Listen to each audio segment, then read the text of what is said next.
Alrighty. Hello, everyone. I hope you are having a great rest of your day. A couple of important things before I talk a little bit about the actual lecture itself. So, number one, keep in mind that you should be watching this lecture prior to our next class meeting after the Unit 2 Part 2 exam. So, this would be April 21st, which is a Tuesday for the odd periods, or Wednesday, April 22nd, which is for the even period. So as long as you're watching this video lecture before then, you are set to go. A reminder that whatever we go over in lecture on in this video will be on the in-class essay, which we will do at the end of April and or early May. So whichever date it sort of lands on, right? This information in this lecture will be on that in-class essay. So please make sure that you get that done and make sure that you watch this video, okay? As a reminder, if you are an odd period, your week 15 homework is due on April 20th. Make sure you submit that by then. For the even periods, your week 15 homework is due on April 21st. So please make sure that you submit that. As always, please make sure you do not talk about the exam. If there is going to be a curve, you don't want to ruin your own curve, right? By talking and by squealing and by letting people know what the answers are. So please keep quiet about the exam until I release those grades. Okay. Hopefully everyone did well on their Unit 2 Part 2 exams today or on Monday, whichever and whenever you're taking it. But again, please make sure you don't talk about the exam. Okay. Awesome. Well, without further ado, we're going to jump right into lecture, right? So remember, gentlemen, a couple things to keep in mind, right? Number one, right, we talked a little bit last time in class about why those who are Jewish and why those who are Irish ended up coming over to the United States, right? And for many of them, they came over because of reasons, for example, for the Irish, right? For reasons like the Great Potato Famine, right? They were quite literally starving to death because of a blight on the potato, a fungus, right? That ended up sort of making the potato all mushy and disgusting, right? In addition to that, you also had those who were Irish being oppressed by the British, right? They transitioned from moving from agriculture to cattle ranching, right?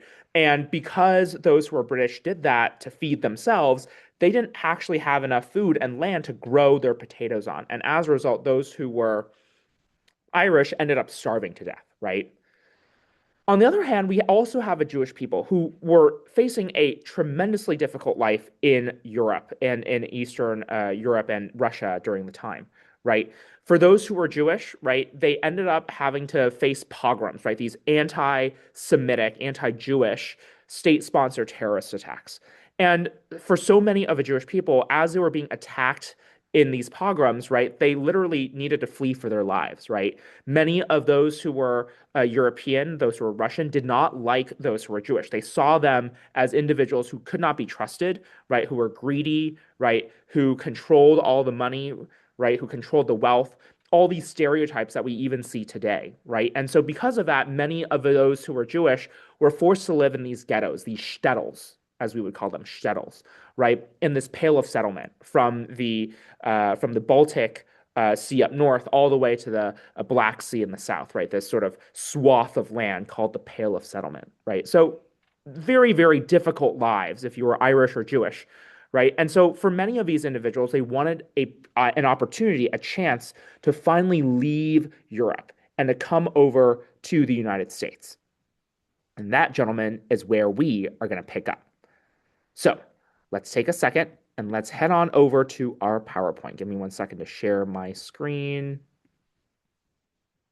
All righty.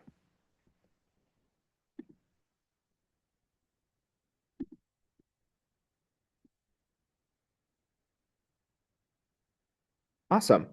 So keep in mind, right, gentlemen, that for those who are Irish and those who are Jewish, right, coming over to the United States was quite literally a matter of life or death, right? Like I said, right, if those who are Irish stayed over in Ireland, right, they would be starving to death because of a great potato famine, right?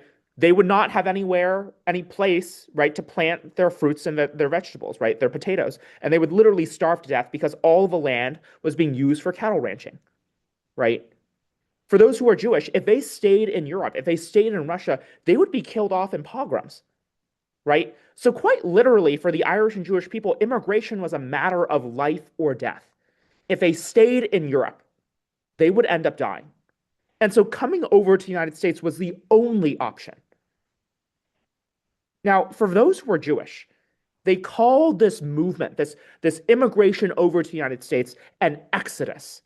An exodus where? An exodus to a golden land, a Garden of Eden, a land of opportunity. Now, gentlemen, what I want you to do is I want you to think back to your Hebrew scriptures class, right, from last semester. And I want you to ask yourself, why is this religious symbolism so important, right? We talked a little bit about an exodus, right? A golden land, a Garden of Eden.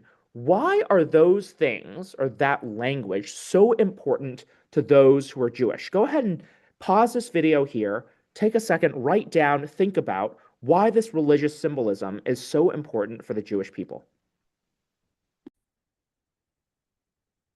If you noted that Moses was the one who led those who were Jewish out of Egypt from being shackled in slavery, you're exactly right. Remember that in Exodus, in the book of Exodus, Moses, right, leads his people, leads the Jewish people out from under Pharaoh. They break free from their slavery, from their bonds of slavery. They finally leave to a promised land, right, that God has given them, Israel. They finally leave for that place, that Garden of Eden, that golden, that promised land, right? Well, so too here. Just like in the Bible, right?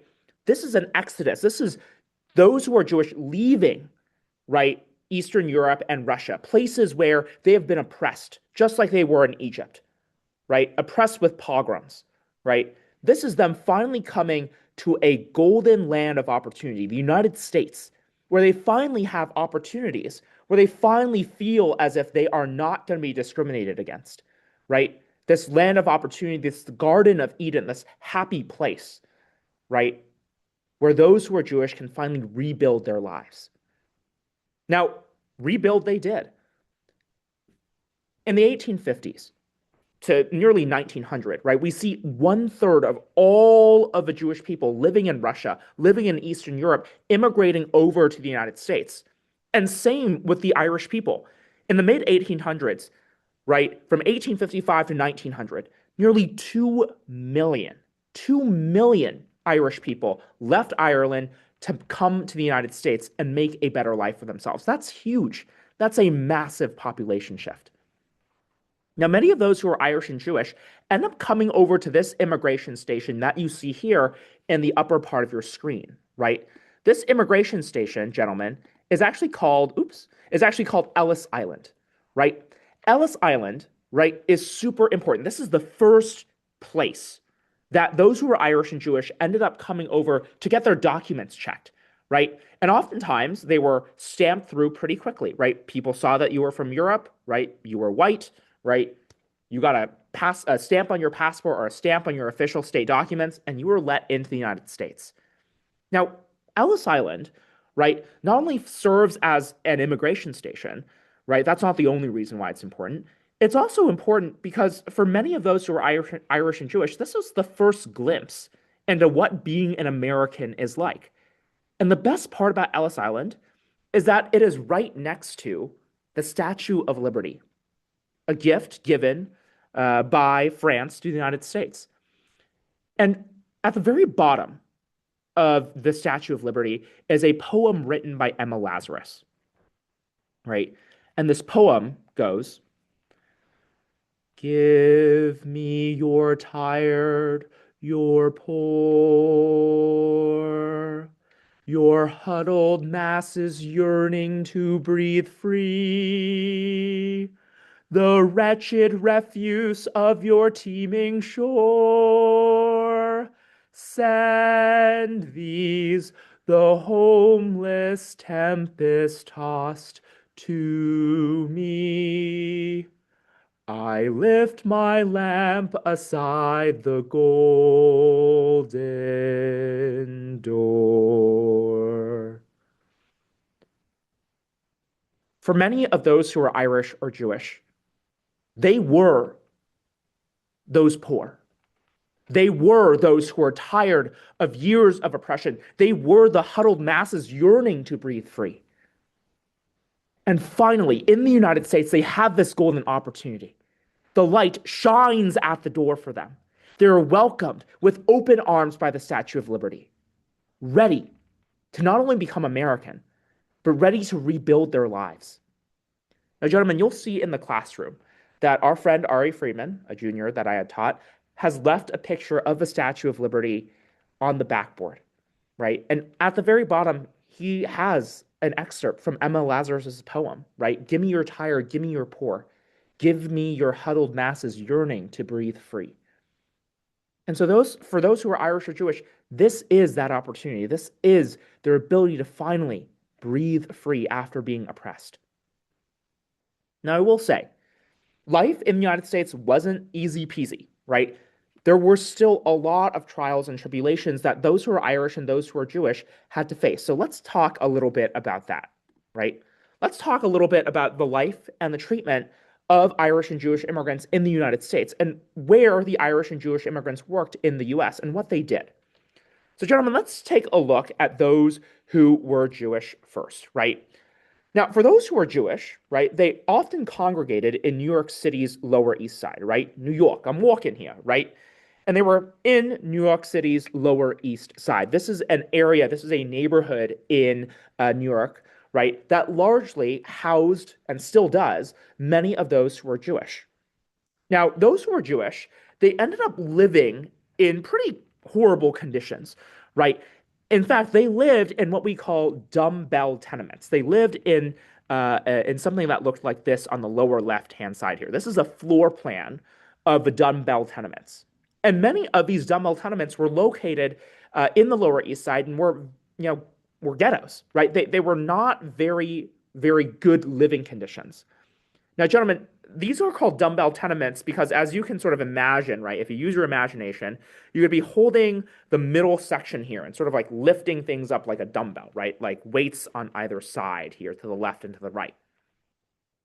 Now, for those living in dumbbell apartments, right, this is an example of a floor plan, right, of one single floor, right? But oftentimes there were about 8 to 9 floors, right, on these dumbbell tenements. So these are high rises, right? These are like big apartment buildings.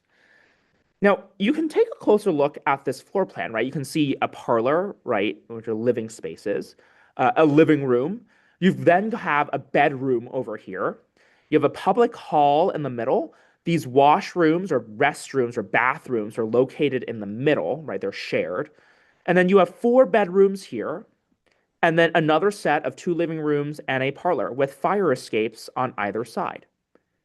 Now, gentlemen, these are very tight and cramped spaces, right? There are families, right, living in each one of these rooms. And by the way, when I mean families, I mean like full family, members, right? So like mom, dad, right, and like however many children that they had, right, living in one of these rooms, right? So this living room could be housing, like 4 or 5 people, right?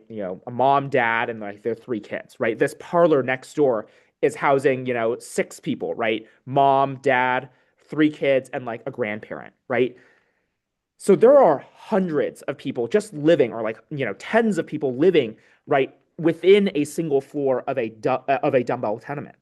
And in fact, one of these living conditions, right, an example of a living condition, right, is in the picture to your right here, right? Now, gentlemen, I want you to take 30 seconds. Go ahead and just pause this video and write down what is an observation you're noticing in the photo to your right here. How many people are living here? What are some things you notice? Take 30 seconds, pause this video, go ahead and write down an observation about the living conditions to your right.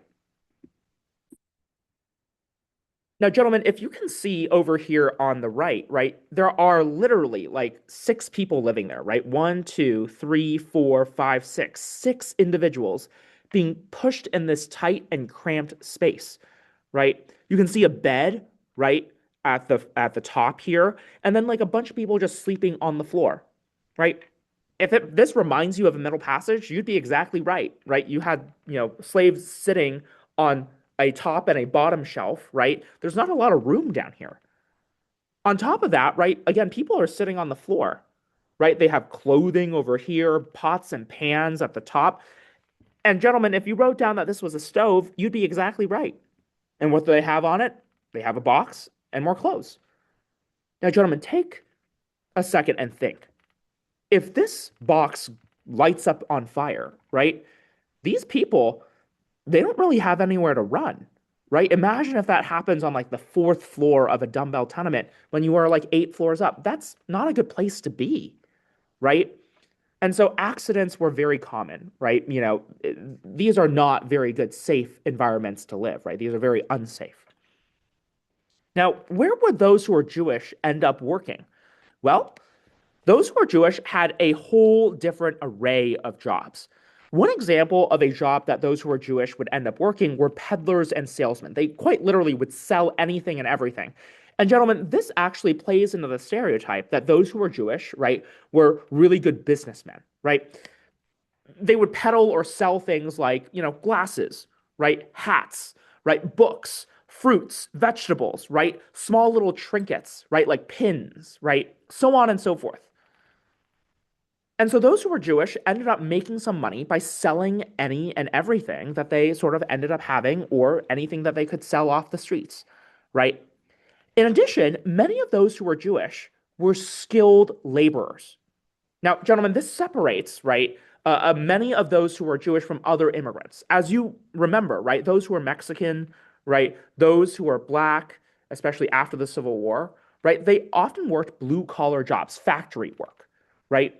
Now, those who were Jewish also worked in factories, but they had skills. They were skilled workers. Many of them worked as tailors or sewers. They were very good at sewing intricate dresses or intricate shirts. And as a result, many of them worked in the textile factories, right, that you see over here on your right, right? This is an example of a textile factory. People would sew shirts, people would sew garments, right? People would sew dresses, right, or pants, right, for those who wish to buy them. Now, take a look at what you see in this photo, right?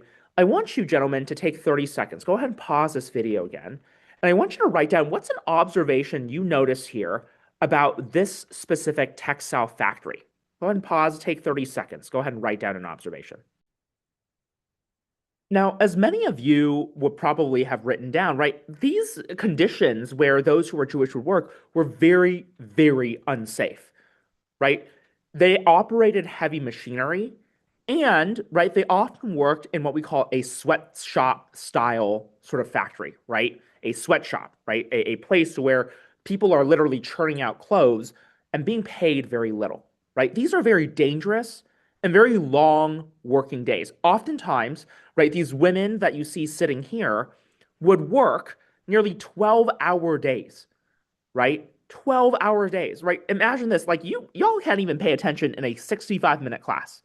Imagine needing to work 12 hours, right, to try and make sure that all your work got done, that you were sewing all of these hats or these pants, right?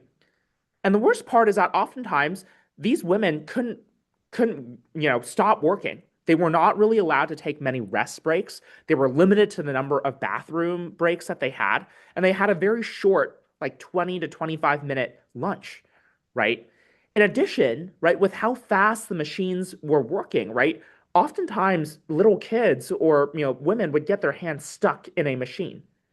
And oftentimes those gears literally ground, they literally was grinding, right, their bones together. And so, if you were injured on the job, oftentimes you would just be fired and replaced with someone else, right? There were thousands of Jewish women waiting to get a job at a factory, right? Them losing someone because their hand was stuck and jammed in gears, not much of a difference, right? And so these individuals, right, these Jewish women who were largely working as tailors and sewers, right, often worked long and dangerous days, right? And they were oftentimes abused by their bosses, right? Now, the way that they worked was very unique, right? They worked in a task system. Every woman was assigned one job, right? One specific task, and they would do that same task over and over and over again. So let me give you an example, right? This is a very nice shirt that I got when I was officiating at a swim meet, right? Now you will notice that this shirt, right, has different parts. It has arms that needs to be sewn onto a body, right? It has a collar, it has a zipper, right? It has the nice little cuffs that keep me keep my wrists warm, right? And so each person would have a different job to do. So, for example, right, one person would make sure that the main body of a shirt was properly sewn. After doing that task, they would pass the shirt on to someone else, and that person was just responsible for sewing the left arm on. Great, the left arm is sewn on. They now move to the next person in line, and they're just responsible for sewing the right arm on. Great, the right arm is now sewn on the shirt. We now need to move on to the cuffs. So we pass that shirt on to the fourth person, who is responsible for making sure the cuffs are sewn on nicely. Last but not least, we move it on to person number 5. Person number 5 needs to make sure the collar is on and the zipper is properly placed. And so they make sure the zipper is properly placed and the collar is sewn on. And then afterwards, we give it to a manual checker, a person who checks to make sure everything is all looking good and there are no weird cuffs or weird zippers sewn on. And then they package it up and they go ahead and mail it out to whoever wants to buy the shirt, right? So each person has a specific task, one job to do, right? That's what we call a task system or an assembly line. One person, one task. After they're done with that task, they give it off to someone else who is responsible for a next task, right? And the reason why bosses like this system is because it keeps things cheap, right? It allows people, right, or allows the bosses to hire individuals that, for the most part, right, are only responsible or only need to do one thing, right? They only need to sew the zipper on. They only need to sew the left arm on or the right arm on, right, or the right sleeve on, right? And so as a result, right, this keeps things cheap for those who are factory bosses, right? Now, we've talked about those who are Jewish. What about the Irish people? Well, those who are Irish largely worked infrastructure jobs, particularly the men. As you can see here in this photo, right, those who are Irish were helping out with infrastructure, right, building canals, right, for boats, or in this particular case, right, building railroads. Now, here's the thing. Those who are Irish were largely seen as disposable. They were disposable workers. So take a second. Imagine if you were an Irish worker working on the railroads, and suddenly you are injured. Right, this iron rail falls on your foot, it breaks your foot, you are now no longer able to walk. Well, you know what? If you were disposable, well, we don't need you. You're fired. They would then ask, right, the next person, they would then ask the next person who is Irish, come on over. We've got a slot for you to fill. Right? These workers were largely disposable individuals, right? And so as a result, those who are Irish, many of the workers who ended up dying on construction projects like railroads or building boat canals, right?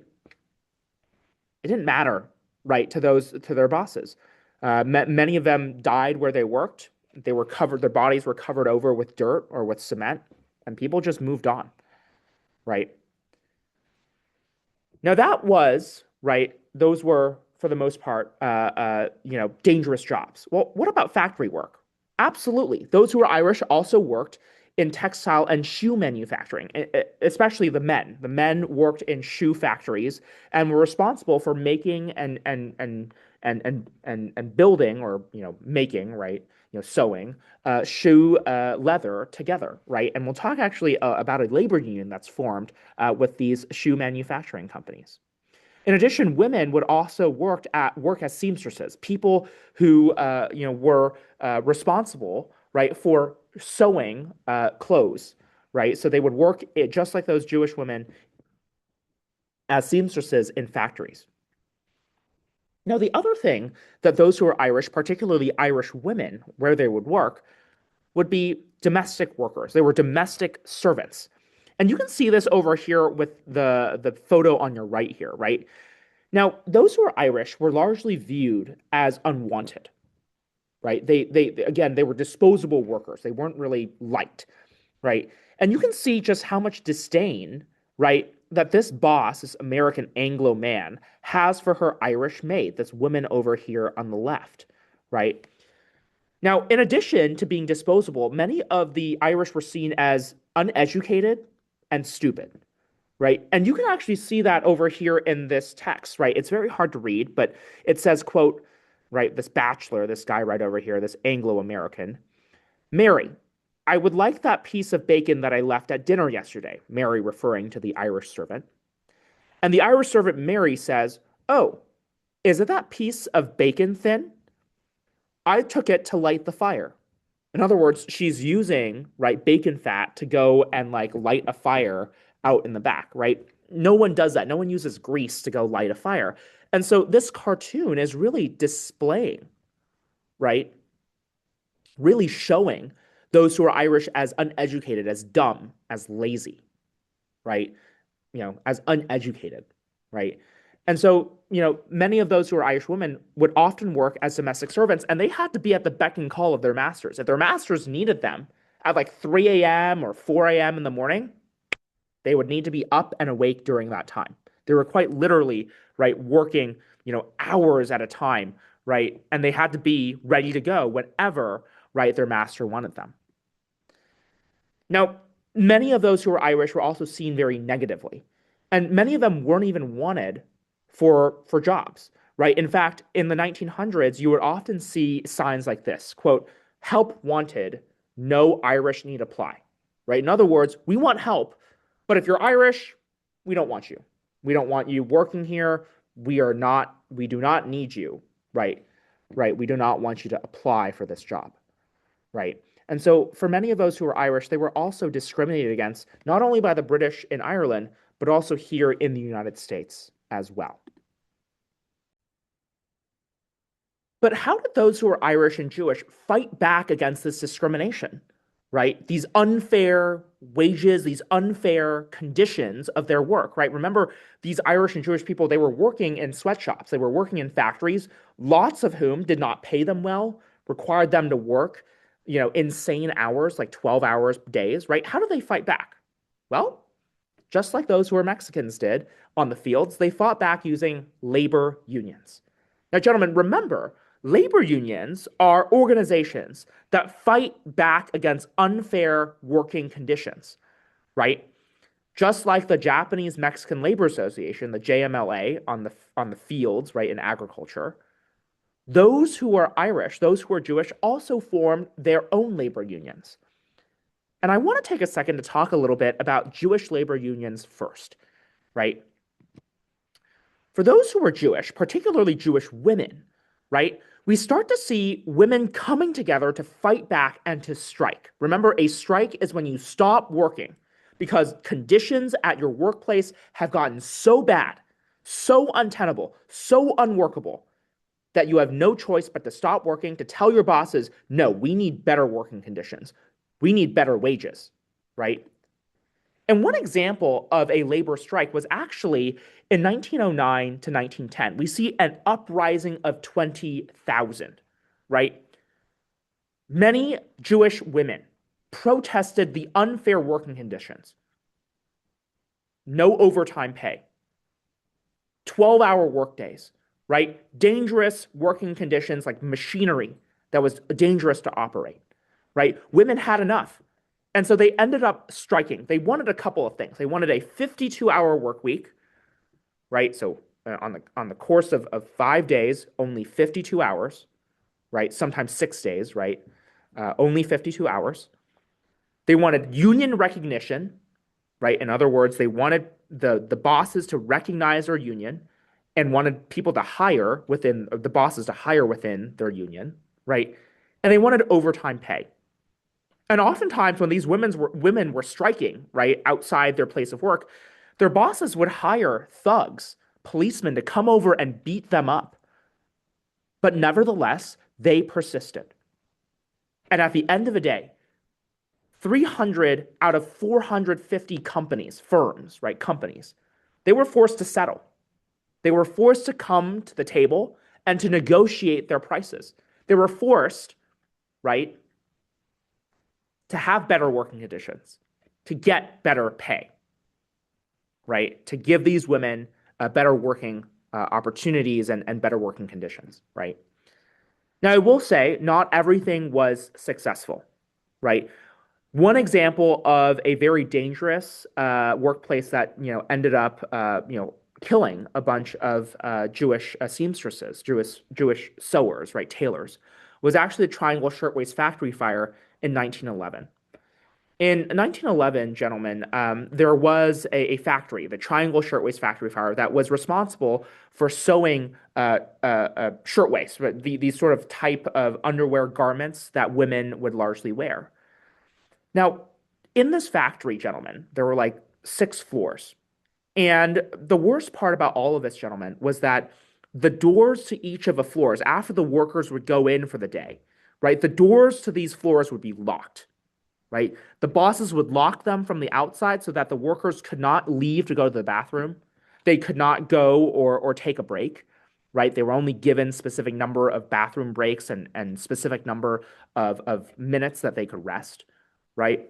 This was all in the name of making more profit for the bosses, right? The more shirts that you could sit down and sew, the fewer breaks that you had, the more money the bosses would earn. Now, oftentimes, those who are or women who were working would smoke cigarettes. They would smoke cigarettes as they were working. And one particular day, right, a cigarette was being sort of flicked right off someone's arm. They were taking a drag, right, and suddenly, the cigarette fell out of her hand into some clothing, and that quickly led to a fire that erupted on the 4th floor of that building.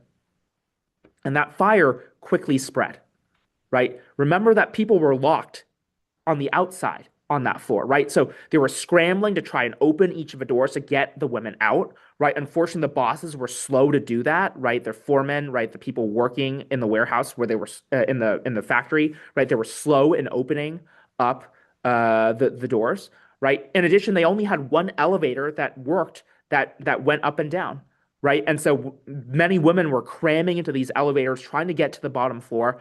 Unfortunately, right, not all of them made it, right? The elevator shut down, and at this point, the fire had spread to floors 3, floor 5, and eventually up to floor 6. Many women who were on that floor literally suffocated to death. Those women who were on the 5th and the 6th floor, right, they were climbing onto windows, right? There was not an adequate fire escape, so they couldn't use that to climb down. And for many of these women on these upper levels, they were looking down, right? They were looking at the option of either being burnt or jumping. And many of them chose to jump.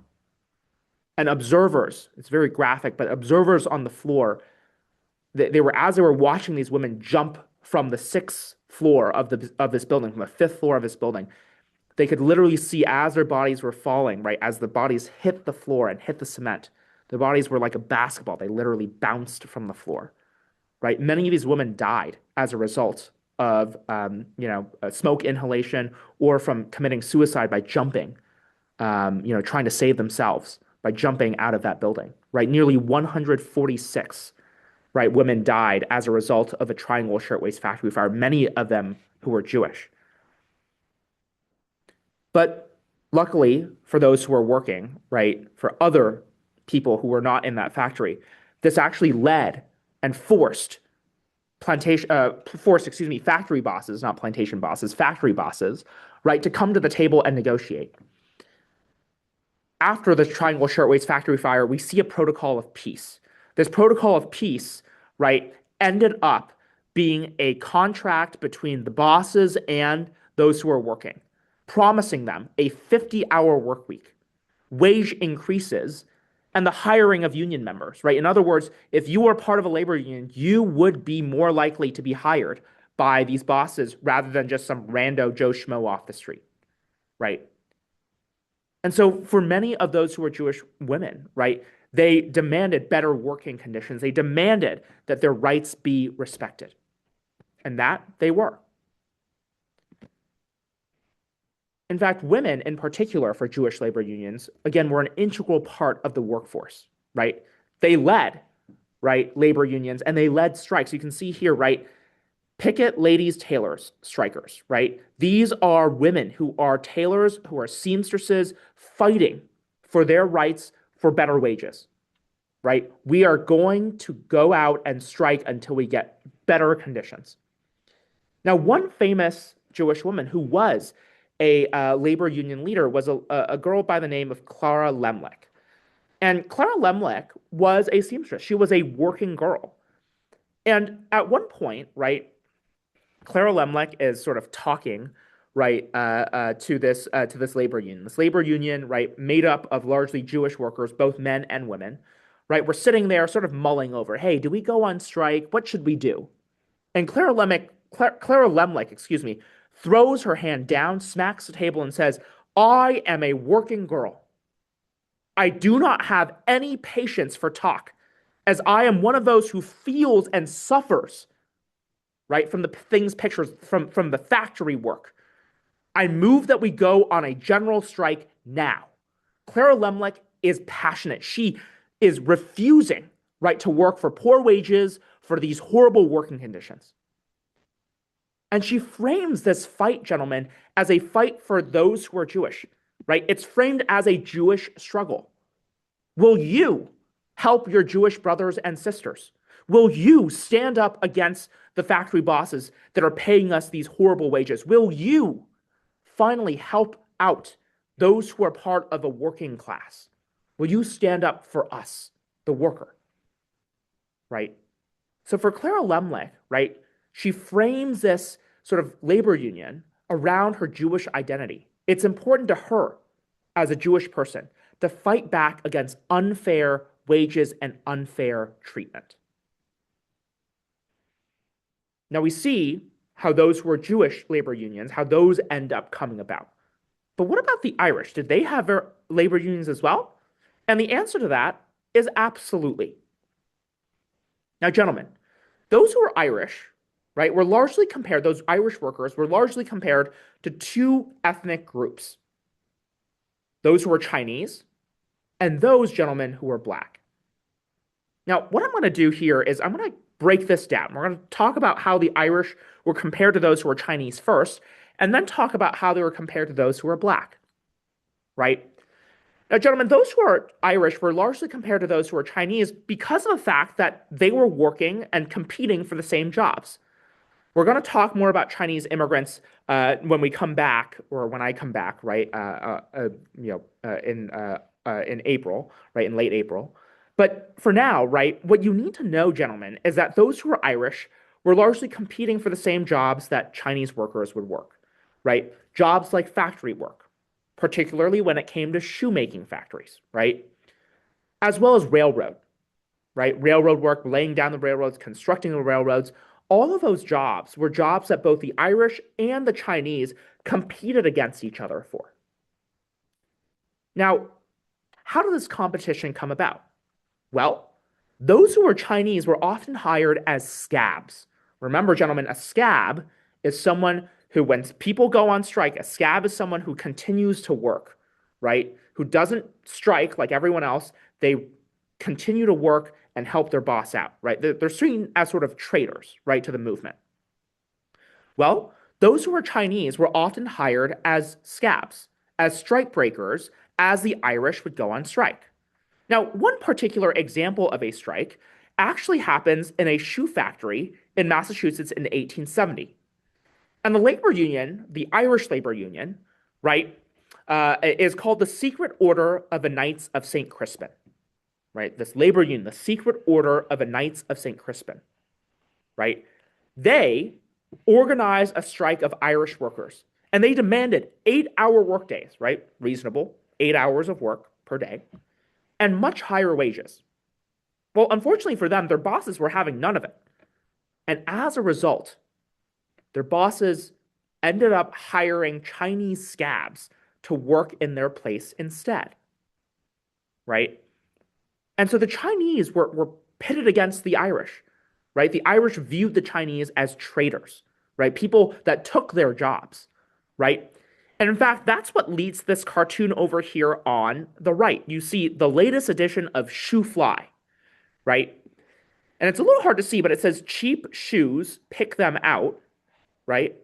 And this man right over here is actually a Chinese scab. He's a worker making this shoe right here.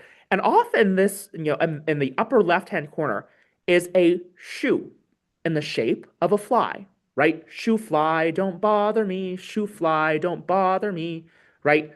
This Chinese immigrant is shooing this fly away. And what's on the fly? Well, it's a secret order of a Knights of St. Crispin found on this sole right here. Shoe fly, don't bother me. Irish immigrants, we don't want you. We want the Chinese, who are not only able to work for less money, but are willing to work and make more shoes than you do, right? And so, again, the Chinese and the Irish are pitted against each other. The Chinese, right, seen as individuals, right, who are taking the Irish jobs, right? Now, that's how they were compared to the Chinese. Well, how were they compared to those who were black? Well, for that, I want to take a second and talk a little bit about the 1863 New York City draft riots. Now, here's the deal. Those who were Irish, like I said, were compared to those who were black. And in 1863, we're in the middle of a U.S. Civil War, right? We're in the middle of a U.S. Civil War. And during this time, the North, the Union, they were losing pretty badly. Their generals were not very good, right? They were very, they were very sort of hesitant to act, right? The generals did not win as many battles as Lincoln had wanted. And so Abraham Lincoln ends up signing this draft into law, right? Now, gentlemen, a draft, right, is a law that requires anyone who is 18 or over to go and fight. Okay, so if you are drafted in a war, you have to pick up arms, right, and go fight for your country. Well, how does this play into the 1863 New York City draft riots? Well, like I mentioned, right, those who are Irish were compared to those who are black. And oftentimes, just like the Chinese, right, those who are Irish had competitive jobs, right, with those who are black, right? Oftentimes, those who are freed blacks in the North worked factory jobs that the Irish would also work. Now, here's the problem. Well, if Lincoln signs a law that requires every single American to go and fight in the U.S. Civil War, right? Well, what's going to happen to my job if I have to go and fight? Now, here's the thing. There's a little caveat in this law. If you can pay $3,000, right, a $3,000 fee, right, you don't have to fight. Now, obviously, if you were rich, you could pay that fee. But unfortunately for the Irish, they can't afford this. They can't afford $3,000. After all, they're working salaries, right? They're given salaries by their bosses that are very minuscule, very small, right? Not worth a lot of money.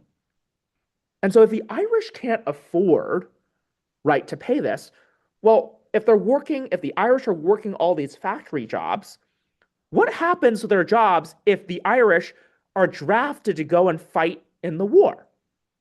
Gentlemen, I want you to take 30 seconds, go ahead and pause here, write down a conclusion. What do you think happens if those who are Irish end up being drafted and needing to fight in the war? What's going to happen to the jobs that they had? Well, gentlemen, if you wrote down that those who are freed blacks in the North would come in and take those factory jobs, you'd be exactly right. Those who are Irish, right, saw those who are freed black as competition, as people who would, if they were drafted, if the Irish were drafted and had to go fight in the U.S. Civil War, those who are black would come in and take their jobs from them. And they didn't want that to happen. And so as a result, right, the Irish ended up rioting on the streets. You can see in this photo behind the text here that these Irish men are taking up weapons. They're, fighting against Union soldiers over here on the right, trying to sign the Irish up for a draft, right? Sign them up to enlist in the army. The Irish are like, hell no, we're not doing that. They're fighting back, right? Against people who are trying to get them drafted, right? And so that's how the Irish were compared to those who are black, right? Those who are black would come and take our factory jobs from us, and we don't want that to happen, right? So we can see here, right, both the Irish, right, and the blacks and the Chinese, right, those who are black and those who are Chinese, being sort of headbutting, right, being pitted against each other for labor. Now, gentlemen, the last thing that I want to go over in this little video lecture is talking a little bit about methods of assimilation, right? We've talked a little bit about, what Irish and Jewish workers did, right, in the United States, how they lived, where they lived, right, what jobs they had. We talked a little bit about how they were treated in those jobs and how they resisted, right, using labor unions. Now, what I want to do is I want to talk a little bit about how those who are Irish and Jewish become more and more accepted into American society. And to do that, we have to talk about this term called assimilation, right? Now, gentlemen, remember that assimilating or assimilation, right, occurs when someone gives up their culture, gives up part of their culture, and takes on a part of American culture or whichever country they go to, part of a culture there, right? So they give up their own culture and they take in culture from where they go to, right? So, for example, in this particular case, right, you have Americans, for example, if I'm Chinese, right, I come over to the United States, I can give up my Chinese culture and take on parts of American culture, right? So I might not celebrate Chinese New Year anymore, but I would celebrate things like 4th of July, right? So that would be an example of assimilation. So how do those who are Irish and Jewish end up assimilating in the United States? Well, let's take a look at how they managed to do that. Let's start, gentlemen, by talking a little bit about the Irish. And the Irish use what we call inclusionism, right? We start to see ultimately, gentlemen, that attitudes start shifting in the second generation. So the first set of Irish immigrants that come over, not very well liked, not very well welcomed.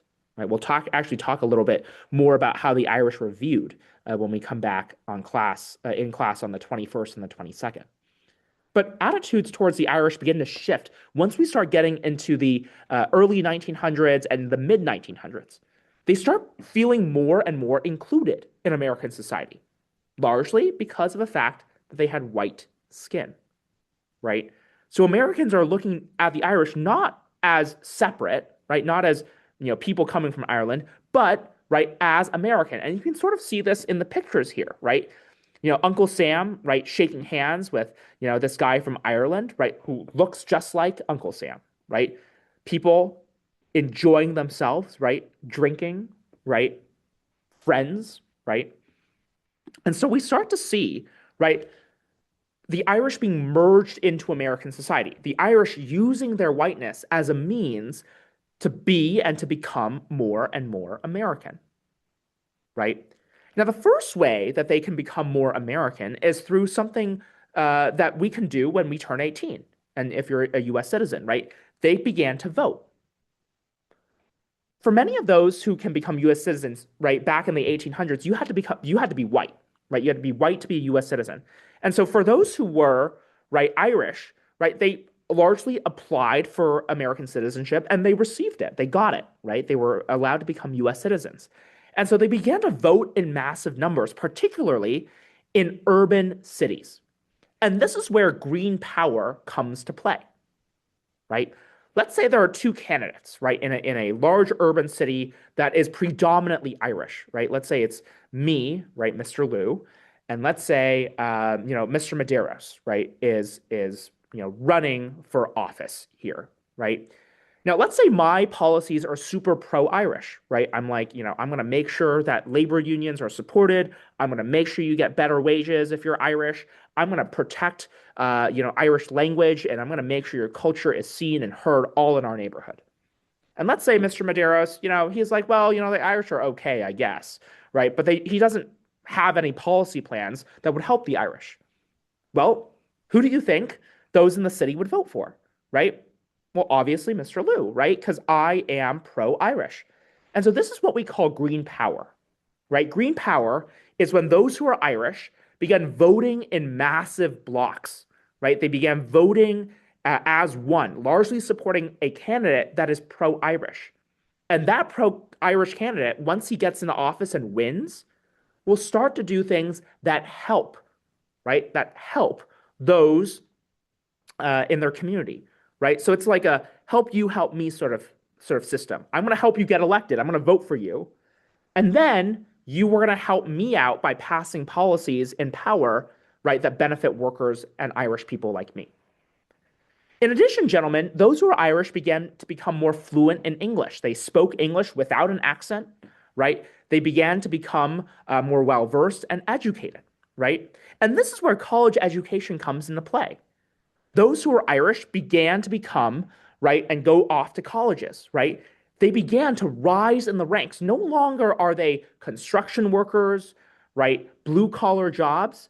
They start graduating, no pun intended, to white collar jobs, right?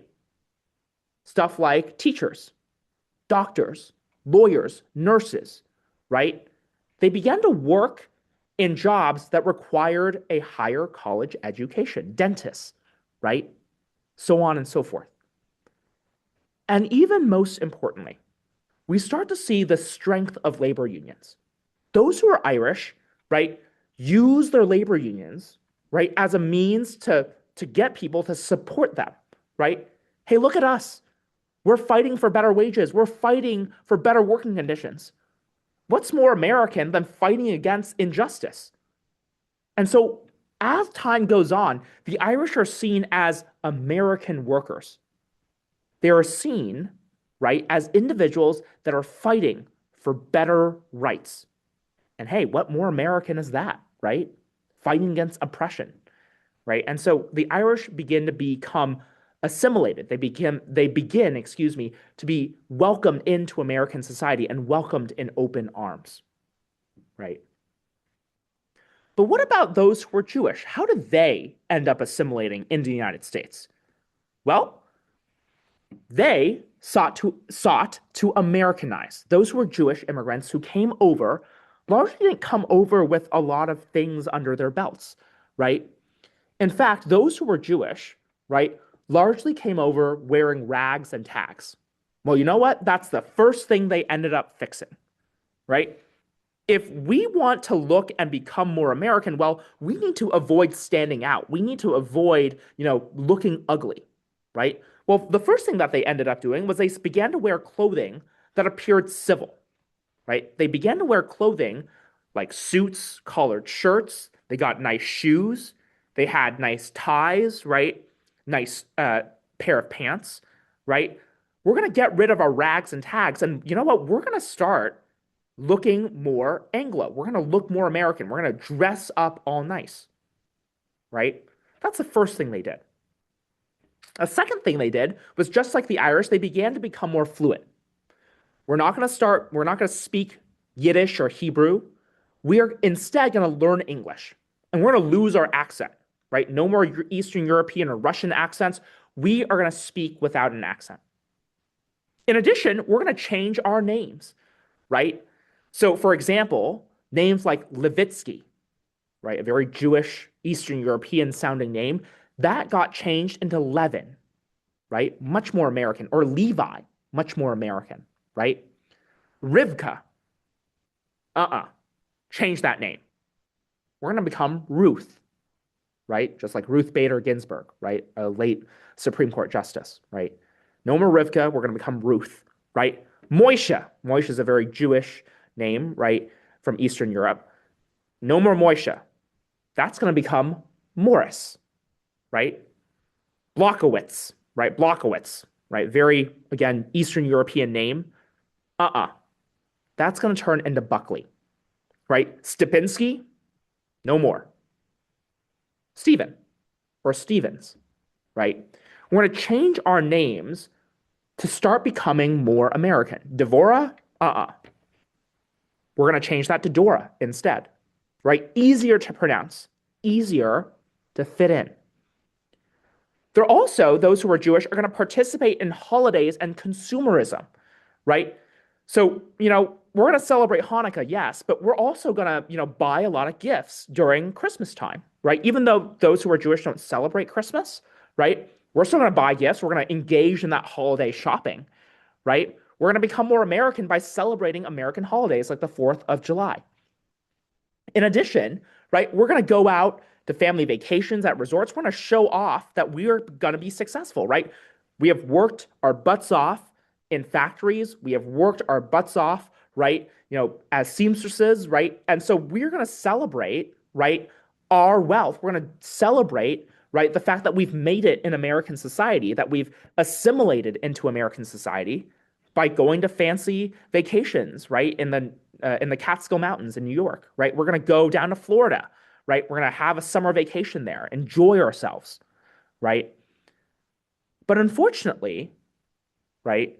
Unfortunately, this only played into the stereotypes that those who are Jewish were wealthy or had a lot of money, right? This success, right? This idea that those who were Jewish were successful, that they had made it in American society, unfortunately only fueled anti-Semitism and these stereotypes, right? Well, why are those Jewish people over there? Why do they have all the money, right? Why are they flaunting their wealth? Why are they showing off all this money that they have? Why don't I have any money, right? Is it because they're taking all of it? Well, it must be their problem then, right? The reason why I aren't rich is because they are taking all the money, right? Those stereotypes of Jewish people being so wealthy, of Jewish people controlling the banks, Jewish people controlling wealth, all of those stereotypes get stacked on top of each other and are only reinforced by their ability to participate in holidays and consumerism and go to fancy vacations. And so this success, gentlemen, unfortunately fuels a lot of anti-Semitism and stereotypes. One example of which is actually Harvard. Harvard University, right, back in the 1900s, they were very anti-Semitic. They actually ended up, putting quotas on Jewish people who wanted to apply. So, they only let in, let's say, like 25 or 50 people who were Jewish, right, every single year for admissions. If you were the 51st, right, person who was Jewish, right, nope, you could not come to Harvard University, right? So they only let in a certain number of Jewish people per year. On top of that, right, on top of that, right, those who were Jewish were often discriminated against at the schools there. In fact, one of the things, that those who were Jewish had to do was they had to sit at a separate table during lunch. And on top of that, for the admissions process, gentlemen, those who wanted to apply to Harvard, right, had to send in a photo application of themselves. So it wasn't just good enough that you wrote like an essay and had letters of rec. You also needed to send in a photo of yourself. Now, gentlemen, the whole reason they did that is to play off the stereotype that those who were Jewish had big noses. And quite literally, the Harvard admissions officers would take a look at, your picture. And, if you fell into the stereotype, if you had a large nose, right, they knew that you were Jewish, they would just toss your application off to the side. You would get rejected, right? So unfortunately for those who were Jewish, their success fueled a lot of hate. But nonetheless, gentlemen, nonetheless, those who were Jewish and those who were Irish eventually became more and more American, right? And we can see this, and the reason for this is through whiteness, right? Their white skin, right? For the last little bit of lecture today, gentlemen, I want you to just bullet point answer these two questions here. Why do you think and how did those who are Irish and Jewish, how do they use their skin color to gain entrance and assimilate into American society? Why is that impossible for the other ethnic groups that we've learned about so far? So, gentlemen, go ahead and just pause this video just for a brief bit. I'll have ending announcements in a hot second. But go ahead and pause this right here. Write down, how do you think those who are Irish and Jewish use their skin color to assimilate into American society? And why is that impossible for the other ethnic groups that we've talked about so far? Alrighty, gentlemen. If you wrote down, right, that at the end of the day, those who are Irish and those who are Jewish, right, had white skin, right, were able to adopt to American customs very quickly, right? If you wrote about how ethnic groups, that we've studied before, like those who are Black, those who are Mexican American, right, didn't have white color skin, those who are Native American, right, didn't have white color skin, you'd be exactly right, right? No, through no fault of their own, right? No one can choose the skin color that they were born with, right? So through no fault of their own, those who were Irish and those who were Jewish were just easily able to assimilate into American society because of the fact that they were white, right? Alrighty. Gentlemen, this concludes this video lecture. When we come back in class, we'll have a little worksheet to do about Irish perceptions. We'll go over all of the information that we've talked about today. So we'll just review over specific jobs. We'll talk a little bit about labor unions again, and we'll review assimilation, right? But then we're going to jump into a fun activity, a labor unions game, right? And then we'll end class there. A reminder, gentlemen, please make sure you do not talk about the exam. Do not message other people about the exam. Again, you don't want to ruin your own curve. It's really to your own benefit. And to please make sure that you watch this video by April 21st and April 22nd, which is for the odd periods, the 21st, the even periods, the 22nd, as we will be going over this information then and then jumping into our class and our worksheet as well as our labor union game. So you want to make sure that you're prepared for that. And then last but not least, please make sure you submit your homework. And again, week 16 homework will be posted on that Monday. Okay. Again, I will have this video in files on Canvas and via YouTube. Please make sure you watch this before the 21st and the 22nd. Thanks, everyone.